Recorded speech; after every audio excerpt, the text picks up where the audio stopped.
আমরা ছোটোবেলায় সবাই প্রাইমারি স্কুলে পড়ছি না, তো আমি আজকে আপনাদের চায়নার একটা প্রাইমারি স্কুলে নিয়ে আসছি, বাচ্চাদের প্রাইমারি স্কুলে নিয়ে আসছি। আজকে অ্যানুয়াল ডে ফাংশন আর আমাদের ইনভাইট করা হয়েছে। তো এই প্রাইমারি স্কুল, চায়নার প্রাইমারি স্কুল কতটা এক্সপেন্সিভ অ্যান্ড এখানে বাচ্চারা কী কী ফ্যাসিলিটিস পায় সেই জিনিসগুলো আমি আপনাদের দেখাবো। জাস্ট এখান থেকে একটু দেখাচ্ছি। এটা স্কুলের এক সাইডের লুক, ওকে? ওইটা হচ্ছে সেরিমনি শুরু হবে কিছুক্ষণ পরে। ওখানে হচ্ছে মাঠটার বসেছে, আমি ওখানে একটু পরে নিয়ে যাব।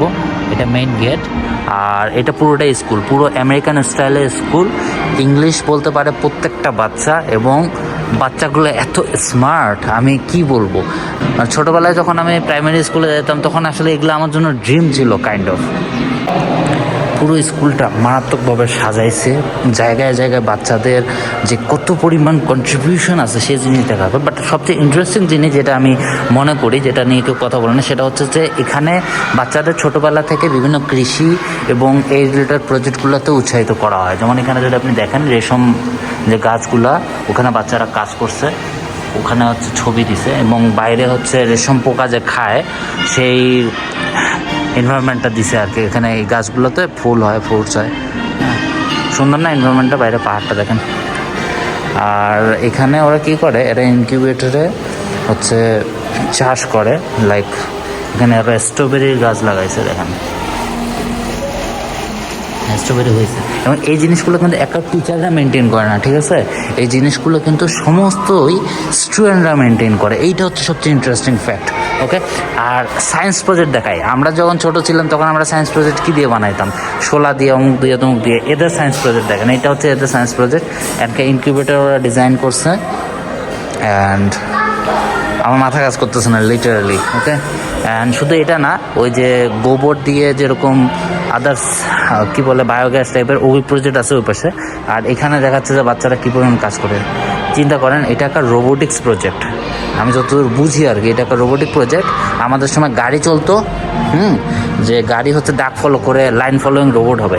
এটা লাইন ফলোয়িং ড্রোন বানায় রাখছে। এই ড্রোনে পরবর্তীতে আপনাদের যে বিভিন্ন ড্রোন শো হাবিগুলোতে ওরা ব্যবহার করে।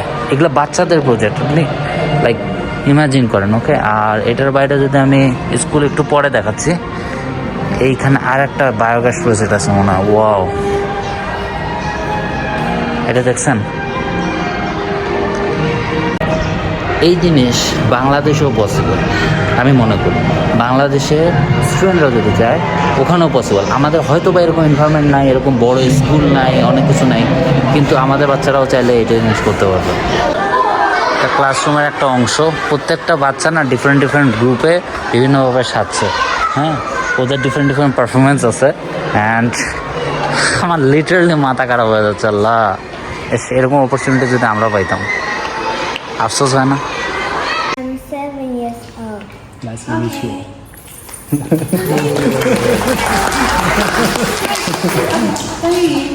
Hello everyone, my name is Olivia. Nice to meet you. Nice to meet you. Hello everyone, my name is Alice. I'm 11 years old. Nice to meet you.